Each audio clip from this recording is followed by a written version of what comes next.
Film ini diawali dengan memperlihatkannya sebuah rumah pada malam hari, di mana di dalam rumah tersebut terdapat sepasang suami istri yang sedang duduk santuy tanpa ditemani kopi hitam dan rokok jarcok. Wanita tersebut bernama Yumiko. Ia adalah seorang ibu rumah tangga yang bekerja sebagai tukang lulur atau istilah nama tukang pijit di salah satu perusahaan di Jepang. Ia sendiri mempunyai suami yang seumuran dengannya. Suaminya ini bernama Hayate, bukan Hayam Kate. Di sini terlihat ia sangat dingin dan cuek terhadap istrinya. Ia malah asik-asik sendiri sambil main game ular tangga di HP jadulnya. Hayate sendiri merupakan seorang konsultan muda yang bekerja di salah satu perusahaan di Jepang. Yumiko lalu berkata kepada suaminya, "Apakah kau mau aku bikinkan makanan atau secangkir kopi hangat yang setiap tetesan-tetesannya terdapat kasih sayang?" Namun suaminya ini masih saja cuek kepadanya, seolah-olah ia tidak menghiraukan perhatian dari istrinya itu. Di dalam hatinya Yumiko berkata, di mana ia berkata kalau suaminya ini terlalu sibuk bekerja dan jarang pulang ke rumahnya. Ia selalu pergi keluar kota untuk pekerjaannya. Ya semacam Bang Tebi itulah, Wak. Wah, kalau ente dapat bini kayak gini mah auto betah di rumah ya, Wak. Iya.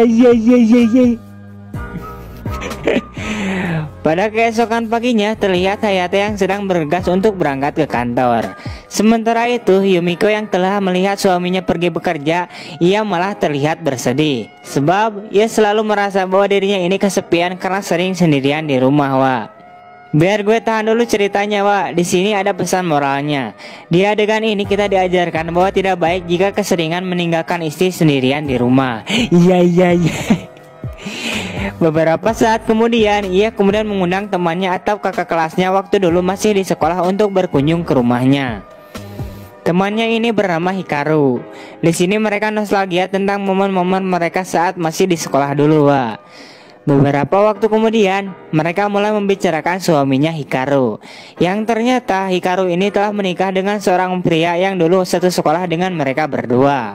Di mana Yumiko juga mengenal suaminya Hikaru itu.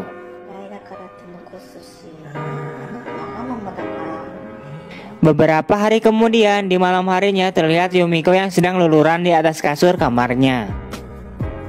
Tiba-tiba saja ponsel Yumiko berbunyi karena ada panggilan masuk.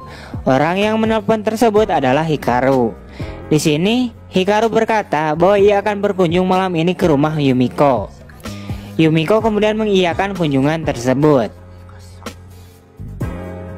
Beberapa waktu kemudian terdengar suara bel berbunyi di rumahnya Yumiko, yang menandakan bahwa itu adalah Hikaru. Nah, pencet dulu tombol subscribe-nya dong, Wak. Juga jangan lupa aktifkan belnya, biar kalau gue upload video baru, kalian akan mendapatkan bunyi bel notifikasinya. Terima kasih. Lanjut. Ternyata saat Yumiko membukakan pintunya, Hikaru tidak datang sendirian. Ia terlihat datang bersama seorang pria, di mana pria tersebut bernama Pak Teja, suaminya Hikaru. Pak Teja kemudian berkata, "Apa kabar Yumiko? Sudah lama sekali kita tidak berjumpa." Akan tetapi Yumiko malah diam saja dengan menatap wajah Pak Teja dengan ekspresi wajah yang olok keheranan. Hikaru pun berkata, "Kamu kenapa Yumiko?" Yumiko kemudian langsung tersadar dan langsung menyuruh Hikaru dan suaminya masuk ke dalam. Saat mereka masuk ke dalam rumah, Yumiko malah mencuri-curi pandangan terhadap suami temannya itu, sambil ia terlihat memikirkan sesuatu, Wak. Aduh, mulai nih. Mulai. Singkatnya, Yumiko kemudian menyiapkan makan malam untuk menjamu temannya itu. Saat sedang makan, Hikaru tiba-tiba saja ingin pipis. Ia kemudian bertanya kepada Yumiko bahwa ia ingin menggunakan toilet di rumah Yumiko dan menanyakan di mana letak toiletnya. Yumiko pun langsung memberitahu Hikaru letak toiletnya berada. Saat Hikaru sedang berada di toilet, Yumiko kemudian bertanya kepada Pak Teja, apakah Pak Teja ini sering olahraga sambil memperhatikan badannya Pak Teja yang terlihat gagah seperti hulok di matanya Yumiko. Pak Teja pun dengan malu-malu, ia menjawab bahwa dirinya hanya melakukan olahraga ringan. Beberapa saat kemudian dengan sedikit malunya, Yumiko kemudian menawarkan Pak Teja untuk memijat nyawa.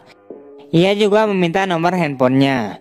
Sementara itu Pak Teja yang melihat kesempatan itu, ia kemudian langsung memberikan nomor handphonenya pada Yumiko. Pada keesokan harinya terlihat Pak Teja yang sedang berada di rumah Yumiko. Diceritakan Yumiko ini mengundang Pak Teja ke rumahnya untuk dipijat. Wah, pijat apa? Pijit pus-plus. Ya.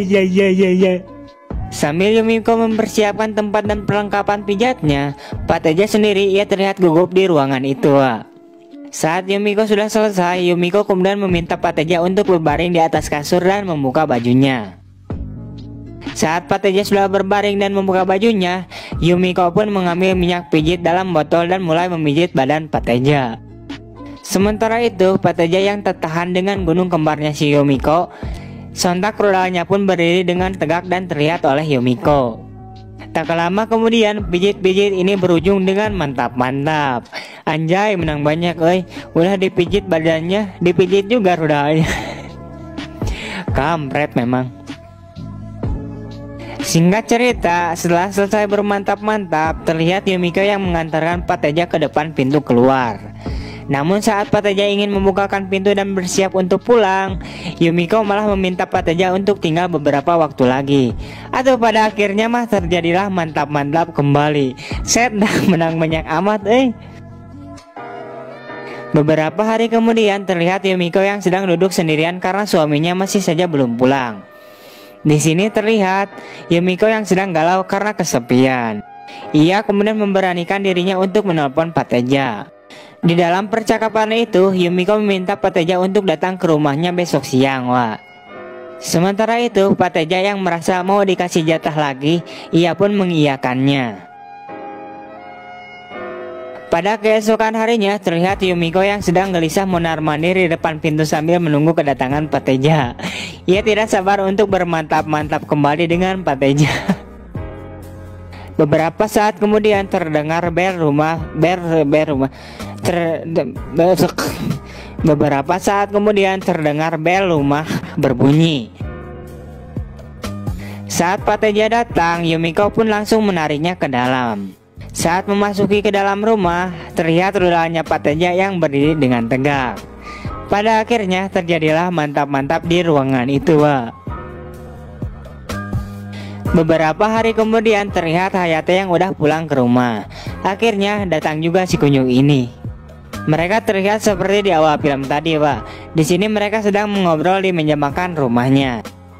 Tiba-tiba saja Yumiko malah senyum-senyum sendiri seperti bahagia. Karena merasa heran, Hayate kemudian bertanya, "Kenapa kau terlihat senang hari ini?" Yumiko kemudian menjawab, "Karena hari ini suami yang ia sayangi sudah pulang kembali ke rumahnya." Padahal itu cuma alasan doang, kunyuk. Set. Di akhir cerita, Yumiko kemudian berkata dalam hatinya sambil senyum-senyum sendiri kayak orgil, di mana ia mengatakan pada dirinya sendiri bahwa ia sudah tidak merasa kesepian lagi jika suaminya ini kagak pulang berhari-hari atau berminggu-minggu. Setelah itu, film pun